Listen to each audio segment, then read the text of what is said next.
Ito guys, tayo sa welcome rotonda na welcome marker ng Barangay Tundol. Yan. Welcome to Tundol. At ito yung kanilang barangay seal. Ito naman yung kanilang history. Inilagay nila rito. Very good para mabasa ng mga visitors ano ba talagang kasaysayan ng Barangay Tundol.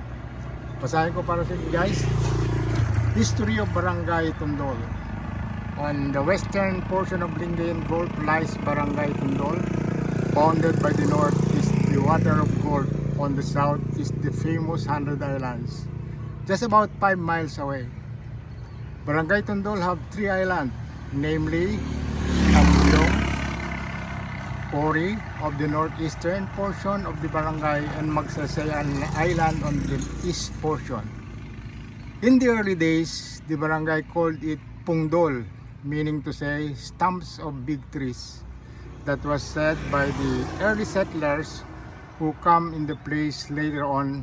As years go by, this barangay was named Tundol, as told by the late Don Faustino Nabua, the municipal mayor during the Japanese occupancy.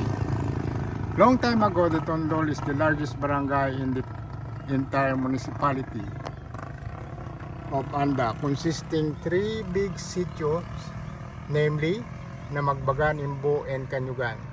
Since then, it's sad to say that the sitios Namagbagan and Imbo wished to become independent, so their wish was granted just after the World War. So ang Imbo pala at saka ang Namagbagan ay dating party ng Tundol. Dito naman sa ating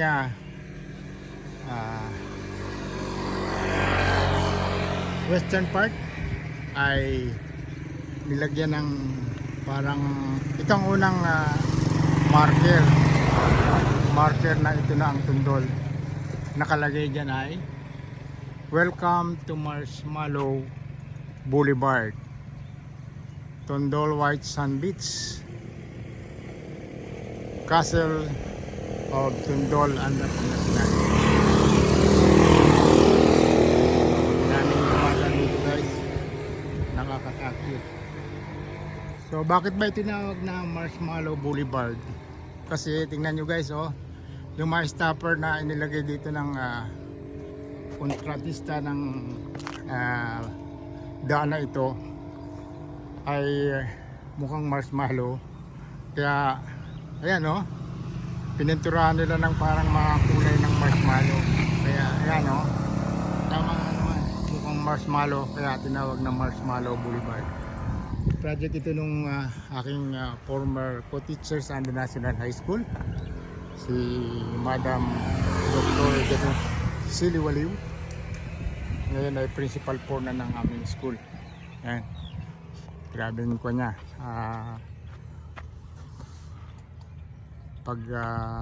Sisikap na maging principal noon.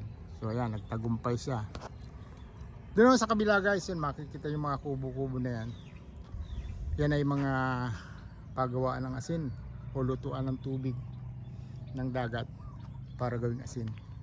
Ginagawa nila dyan pagka ganitong papalapit na ang tag-araw, yung kanilang mga padi dyan ay nilalagyan nila ng tubig, ini-stack nila para mag-evaporate yung pure water. Pag mataas na ang salinity content ng tubig, yun, magluluto na sila at maiwanan na yung pure sodium chloride sa kanilang pinagluluto. So yung kanilang asin dito guys ay sikat na sikat kasi namin dito sa Anda, kasi syempre niluto yun ibig sabihin at least kung ano man yung mga bakterya nandun sa loob ng o nakasama ron sa tubig dagat ay napupurify kasi very hot yung kanilang pugon para maiwanan yung sodium chloride crystals. So ito guys, ang sikat na lugar dito ngayon sa Anda, ang ating Tundol White Sand Beach. Parang dito